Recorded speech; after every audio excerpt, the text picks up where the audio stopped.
Welcome to Second Take, the show that focuses on the issues behind the news. London-based institutional investor group, Principles for Responsible Investment MD Fiona Reynolds, has called for executive compensation to be linked to factors other than financial performance. Mining Weekly's Martin Creamer, who spoke to Reynolds this week, joins me in studio. Hi Martin. Hi Tracy.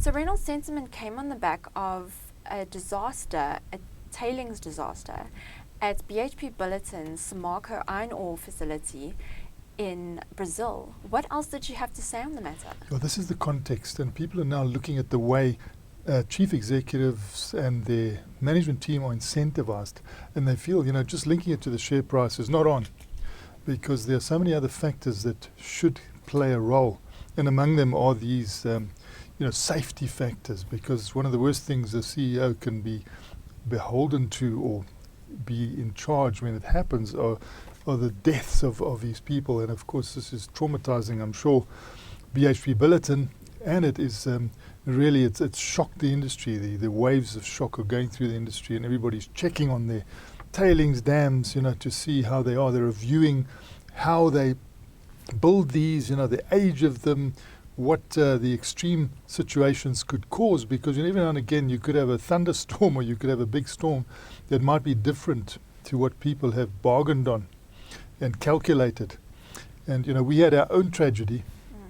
We had our own tragedy at Maryspruit in the 90s, when a thunderstorm really set things moving, and it was tragic. The deaths were I think beyond 11 people, and a lot of homes damaged because of the fact that many suggested that perhaps the buttresses hadn't been properly checked, and they should have been at 45 degrees, some people said, and they weren't. So it led to a lot of debate.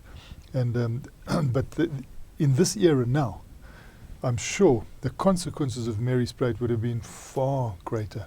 And so we're having now, Principles for Responsible Investment, MD, they link to the United Nations.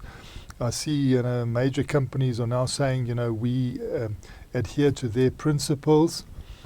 They could have an impact. These sort of organizations do over time. They start putting messages across that these financial metrics are perhaps creating short-termism. And by the time problems occur, some of the CEOs who benefited from those have left the organization, and others are there to carry the can. So a lot of people now are calling for different metrics. They don't just want you to get the share price up so that you can get a share price bonus, or they don't want you to just acquire another company and make your company bigger, and therefore your share price go up, therefore you get a big bonus, therefore your directors get a big bonus.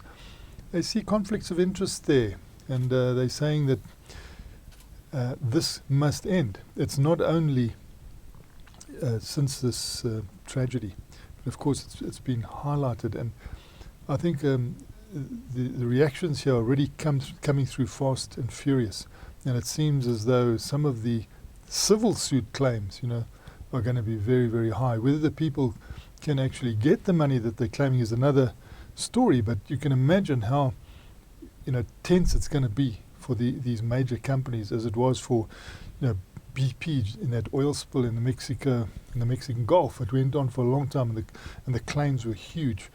It's anticipated now that the same sort of thing might happen with the Samarco in Brazil, where the volume apparently of waste was huge. It was really material, and it doesn't seem to be associated with any sudden storm, although I might be wrong there.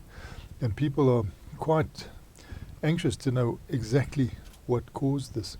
In the meantime, you can see that it's having repercussions on how CEOs are compensated.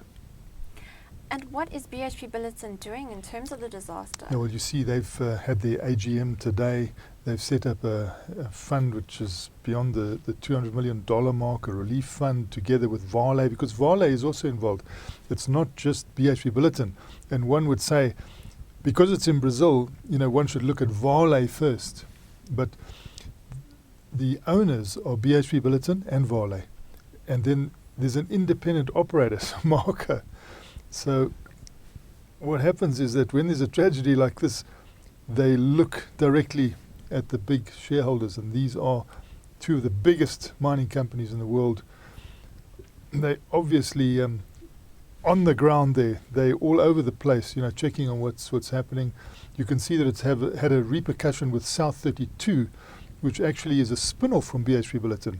Because they've spun off from BHP Billiton, and they're saying, well, look, we were in the same group once, have our tailings dams been properly checked? They're doing a review. There are more, I think there are more than 30 of their tailings dams in South Africa itself. They immediately are able to say they are much smaller than what Samako's tailings dam was. But still, the audits are going to take place, and I think there will be more and more independent audits to see that these slimes dams, as we used to call them now, tailings dams, it's really a lot of mining waste that is stored up, and there's sometimes pressure for this to get out because it's often a sludge.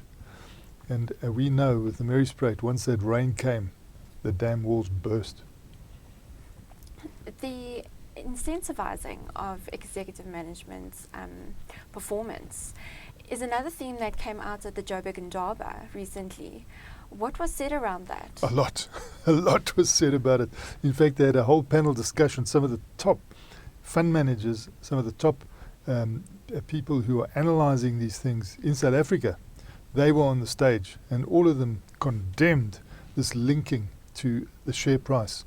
The CEO, who's normally comes through the mining route, so he's operationally involved, suddenly, he gets into a situation where the board of directors say to him, well, this is your incentive, increase the share price. So the next minute, there's an investment banker knocking on his door. You say, look, I can increase the share price for you. What you do is you take over that company down the road. And they were really upset because they gave examples of not enough due diligence being done. So especially when markets are rising quite fast, and there's buoyancy. Like they mentioned that one of the CEOs, they claimed, I don't know if it's apocryphal, he just flew over this asset. He flew over a mine and then took a decision to buy. And they were worried about capital allocation. They worried about these people who aren't used to financial services or financial matters. They're not used to capital allocation. They've been good at operational activities, metallurgical activities. Now suddenly they pushed into the situation where they have to take big financial decisions, big capital allocation decisions, and they're saying that if they look at the record, a lot of them leave a lot to be desired. So they say, no, let's have new metrics. You get a bonus. You get, incentivized if you can lower unit costs. It sounds quite reasonable. If you can really lower the unit cost of this organization in a good way, you get incentivized to do that. Or if you can make sure that you increase the reserves, because a lot of these measurements are now by resources and reserves. If you say I've got this value of resources, it doesn't mean to say that you've actually proved that the value of the metal is in the ground to that extent. You've got to actually turn it into a reserve. And they want to incentivize them towards that so that they increase the life of mine, etc. So I just am quite keen to see what pans out here, because the American idea is a little bit different. They like the CEOs to have a lot of shares. A lot of the chief executives who do roadshows in America get a question, how many shares do you own in the company? If they come up with a small amount, the investors lose confidence. So, they want the chief executive to have what they call skin in the game. So there are a lot of complications here. And even at the AGMs this week, at the one that I listened to, there were a lot of questions about how CEOs are paid. So I think they're going to crystallize this at some extent, but it will be interesting to see how they pan out, whether they do actually follow the new metrics of operational metrics, or whether perhaps the American influence where the guys have more skin in the game wins the day. But I get a feeling that there's going to be a big spotlight on this for some time. Thanks, Martin. It's a great pleasure, Tracy. That's it for today. Join us again next week for more news analysis on the mining industry.